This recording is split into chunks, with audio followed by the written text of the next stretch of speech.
One, two, three. Three, count, four. Hello, I am Be Better Gamer.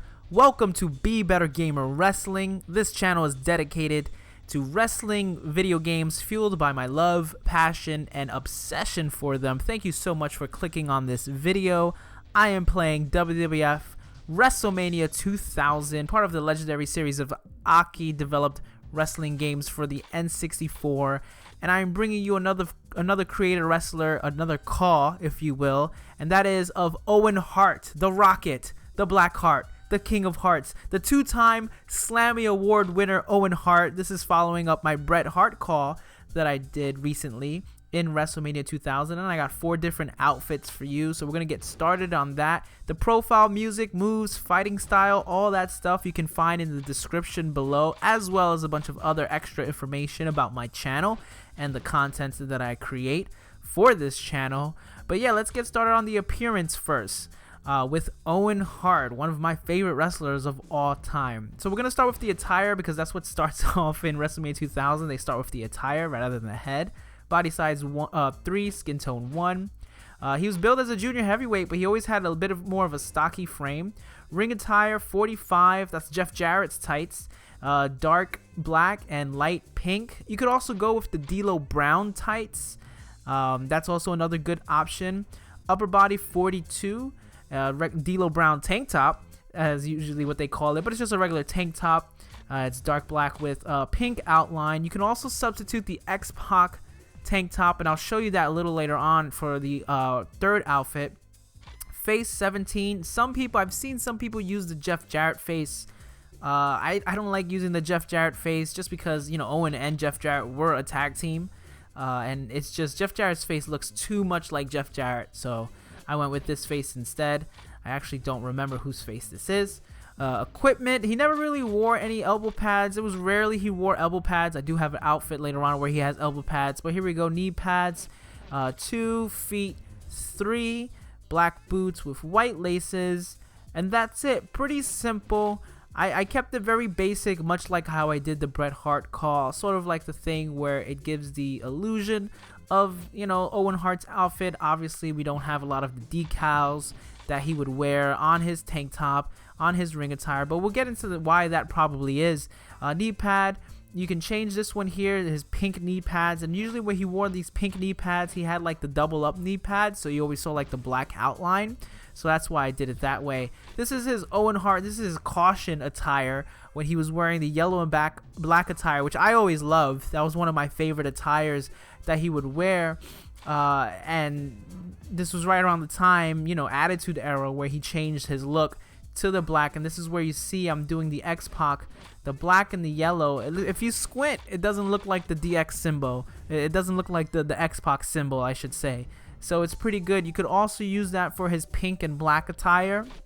That works really well if you want to give him some sort of like font on his shirt. You can do the same thing, just make the outline pink and do pink instead of like light pink because it stands out more, even though the pants, even though the ring attire is light pink.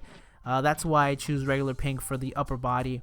And this is based off of one of my favorite matches of all time. This is where he has the elbow pads and the wrist pads, because this outfit was based off of his match with Bret Hart at SummerSlam 94. The cage match for the WWF Championship. I also, when I did my Bret Hart CAW, I did sort of an outfit reflecting that. But there you go, that's Owen Hart. That's how I made Owen Hart. This is not the best way to make Owen Hart. There's a lot of different things you can do, a lot of different ways you can go. So let me know in the comments below what you did with your Owen Hart. If you made it exactly the same like this, if you chose a different face, if you went with the Jeff Jarrett face, what different outfits did you do? I always love to hear what people are doing with the CAWs I make, or, you know, the versions of their own versions of the CAWs that I make. That's always fun. There's no right or wrong way to make a lot of these CAWs. It's just my interpretation, and we're all just having fun. And again, this is without mods too. There's a great mod community out there that you can find, and they have mods of Owen Hart that look exactly like Owen Hart. They have his face, they have his attire. It's great, but I'm making him like I would have made him way back in 1999 if I just had this game on my N64, no mods, the vanilla version of this game. But yeah, there's a lot of cool ways to go about this. And I'm playing a match, like always with all my CAW videos. I always like to play a match after I make the wrestler, so that I can talk a little bit about, you know, why I made them, how I made them. And I'm facing Stone Cold Steve Austin at Survivor Series. This Survivor Series arena is actually based off of Survivor Series 98, which was the Deadly Game tournament. But we all know Survivor Series 97, the one prior to this one, was the infamous Montreal Screwjob pay-per-view where Bret Hart and Shawn Michaels had the match. Infamous Montreal Screwjob. We all know about it. I talked about it a little bit in my Bret Hart CAW videos. But on that night, Owen Hart actually faced Stone Cold Steve Austin. It was a rematch from SummerSlam, where SummerSlam and Stone Cold fought for the Intercontinental Championship. And Owen Hart, he did a sit-out pile driver, and Stone Cold was just hanging a little bit too low from the sit-out pile driver, and that left Stone Cold temporarily paralyzed, almost completely breaking his neck. But it caused a lot of the neck issues that Stone Cold would have throughout his career, and he had to change a lot of his wrestling style after that. Austin goes into it about it in his book, as does Bret Hart goes into it about that incident at his book. And obviously we all know that Owen Hart's life tragically came to an end at the Over the Edge pay-per-view May 23rd, 1999. Very sad moment in wrestling history, to see someone as great as Owen Hart die because of a botched stunt. Really, there was a lot of controversy over the stunt. I'm not gonna get too much into about the everything that went on with that death. With Owen Hart, to me, he was one of my favorite wrestlers of all time, and I like to sort of maybe remember all the great memories I had, because I really think that growing up, I talked about Bret Hart being one of my most influential wrestlers of all time and shaping how I viewed wrestling as a fan. But Owen Hart was right there with him in terms of like early 90s wrestling. A lot of that had to do with their feud that they had in 93, 94. But also just completely, Owen Hart had a lot of that junior heavyweight kind of style that, he wasn't necessarily billed as a junior heavyweight, but he did a lot of high-flying moves. He had his moonsault. He had his flying crossbody. He had his enziguri, which to me was like one of the first times I ever saw someone do an enziguri as part of their like most, featured moves that they would do. And there was just a lot of things he did that I didn't realize at the time as a kid would be the style of wrestling that I would gravitate towards as I got older. A lot of wrestlers today wrestle kind of that mixed heavyweight, junior heavyweight style, and realistically, Owen Hart was one of the pioneers of that in the 90s, right around the time where wrestling was sort of transitioning. When you had Bret Hart as champion, when you had Shawn Michaels as champion, where it wasn't guys who were over 6'5", 6'6", with these perfectly sculpted muscular bodies. And I think Owen Hart, most so than Bret Hart, he did a lot. Obviously, Bret Hart didn't really fly all that much, even though sometimes he would throw himself over the ropes and things like that. But Owen Hart had a faster paced style that I think I gravitated towards. And I love them both. I love them both equally, but I always had a spot in my heart for Owen Hart. No pun intended. I didn't plan that line.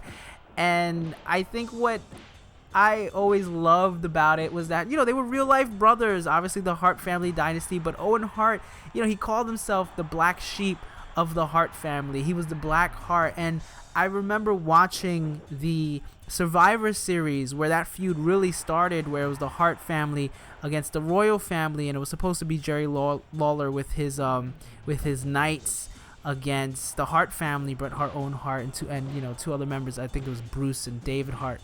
And Owen was the only Hart family member eliminated from that match. They almost did a clean sweep, but because of some miscommunication that went on in the ring where Owen was arguing with his brothers, Owen ended up getting eliminated. So he was very bitter. He always felt like he was always the black sheep of the family, that all the attention was on Owen, and he thought, was always on Bret, and he always thought he was better than Bret. And that feud, it would go on to the Royal Rumble. Bret Hart would win the Royal Rumble with Lex Luger. They would both fall out the ring at the same time. And then this would lead into WrestleMania 10, where Bret Hart would win the title from Yokozuna at WrestleMania 10. But at the beginning of WrestleMania 10, he fought Owen Hart. They had a match. It was the first match, and Owen Hart beats him. Owen Hart beats him at WrestleMania. First match. Bret Hart later on that night would go on and win the championship. Everyone would come out, put Bret on his shoulders. Owen Hart was like, no one put me on their shoulders when I beat Bret Hart.